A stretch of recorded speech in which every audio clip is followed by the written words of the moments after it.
BlueDriver Nation, welcome back. Jim and Chris here with you on a 2007 Honda Civic. We're going to tackle an easy but very common repair on this vehicle, changing the alternator.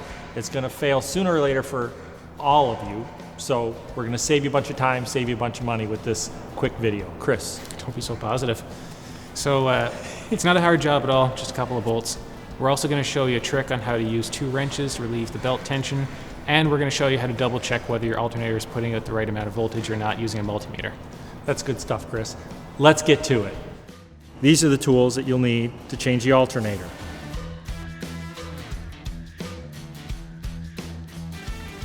A quick test to see if it is your alternator instead of your battery is to check the battery voltage while the vehicle is running. Right now you might see 12 or less, but when the vehicle's running, if the alternator is working, you should see it pop back up 14 or more. Okay, you can see there we're right about 12 volts, so starting the vehicle, if it starts, and with a good alternator, should take that voltage right up above 14 again.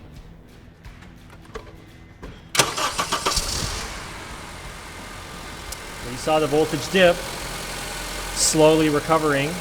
So yeah, I'd say this one is the bad alternator. We're going to disconnect the battery by removing both clamps by disconnecting the 10mm bolts on each side.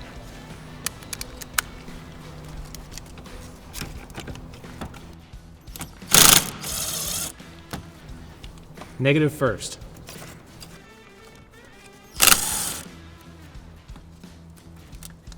Just to play it safe, we're going to take something like the cap off our penetrating oil and put it over the positive lead just so you can't accidentally short them out. Now we're going to take the belt off. To relieve the belt tension, we're going to use a 19mm wrench. We're going to use the box end on the tensioner right here. This is a hydraulic tensioner, so we're going to put the wrench over it. We're going to push towards the back of the car. We're going to go gently, slowly, and then it's going to compress a little piston, relieving the belt tension. Then we're just going to slip the belt off the alternator. I don't have enough clearance here to use any of my sockets, so I'm going to use a 19mm wrench. Ideally, you'd have one with a 0-degree offset here, but a normal box end wrench is going to be fine. So we're going to slide it over the end. You might need to pull this hard line out of the way a little bit just to get it on. And now I'll show you a little trick. We're going to use a larger 22mm wrench as a cheater to give us a little more leverage so we don't have to push so hard to take the belt tension off. So the trick here is you take the box end of your second wrench,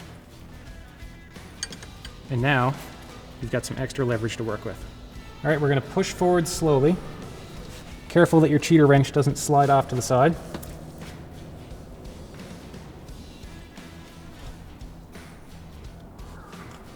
Now we're going to slide the belt off, being careful not to put our finger between the belt and any of the pulleys. And slowly release the tensioner. Remove the battery cable using a 10mm socket.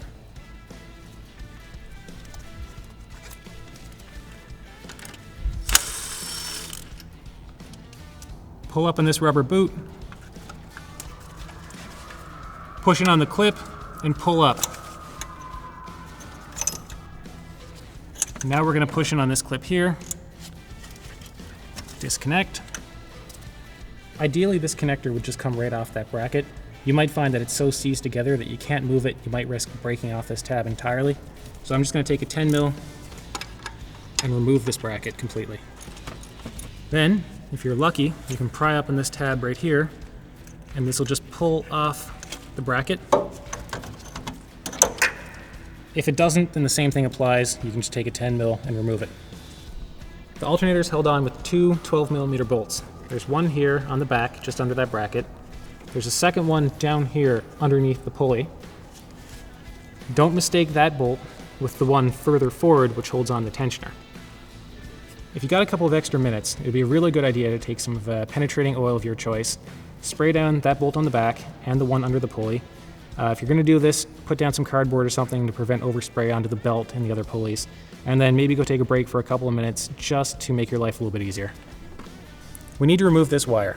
We could take this bracket off, but there's not much clearance. Don't really have enough room to get a socket on those bolts. We could use a wrench.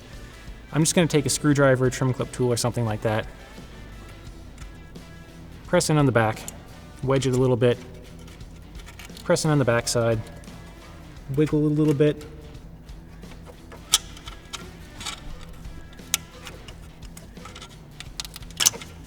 and it should pop right out. Then I'll just do the same thing for the bottom.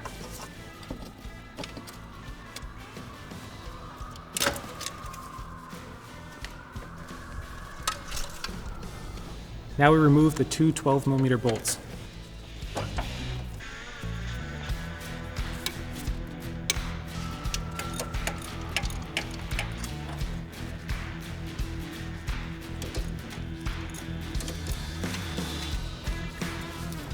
And our second bolt, you can see it's a lot shorter, and I'm going to put that in the official parts tray. And remove the alternator. If it sticks at all, you can wiggle it a little bit, or if necessary, you can use a pry bar.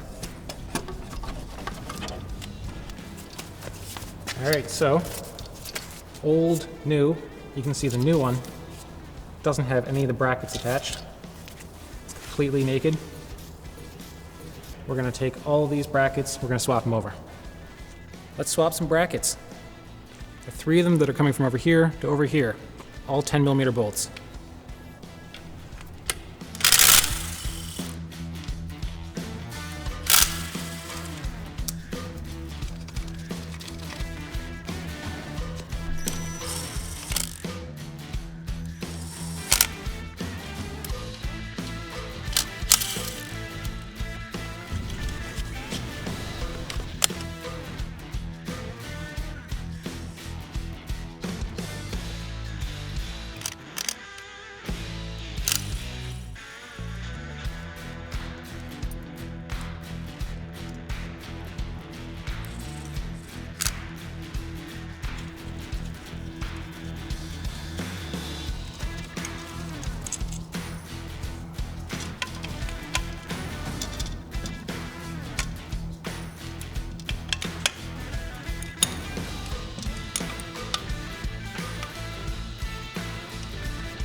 Now our nice new shiny alternator is covered in old rusty garbage.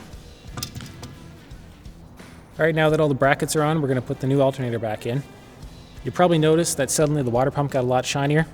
We did another video on replacing the water pump while the alternator was off. You can check that out, we'll add a link to it in the comments.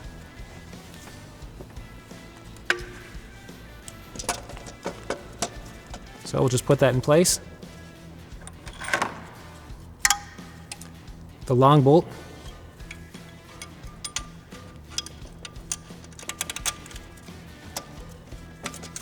goes in the back like that. The shorter bolt goes underneath the pulley. We're going to torque both bolts to 17 foot-pounds.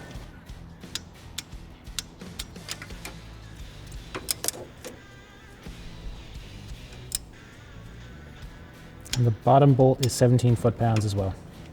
We're going to use the same 19mm box end wrench as before.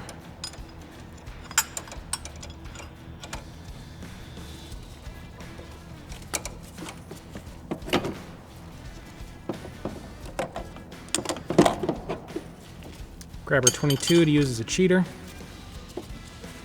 And slowly compress that piston.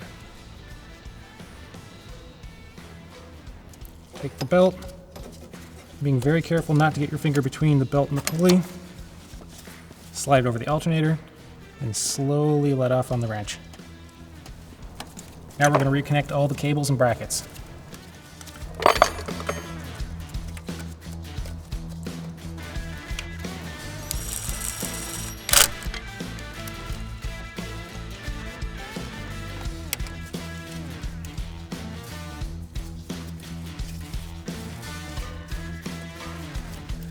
Alright, we're going to take that cable we disconnected before, and we're going to push those white clips back in.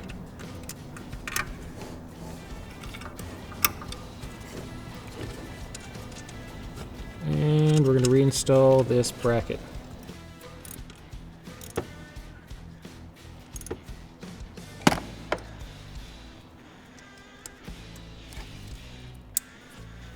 Now we'll reconnect the battery.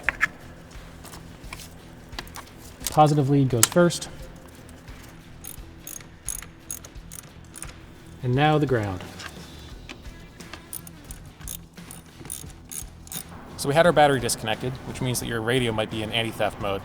You'll notice this is the case if you try to turn it on and you just get enter code on the screen. If you don't know how to unlock your radio, then we've got another video covering this and we'll include a link in the description.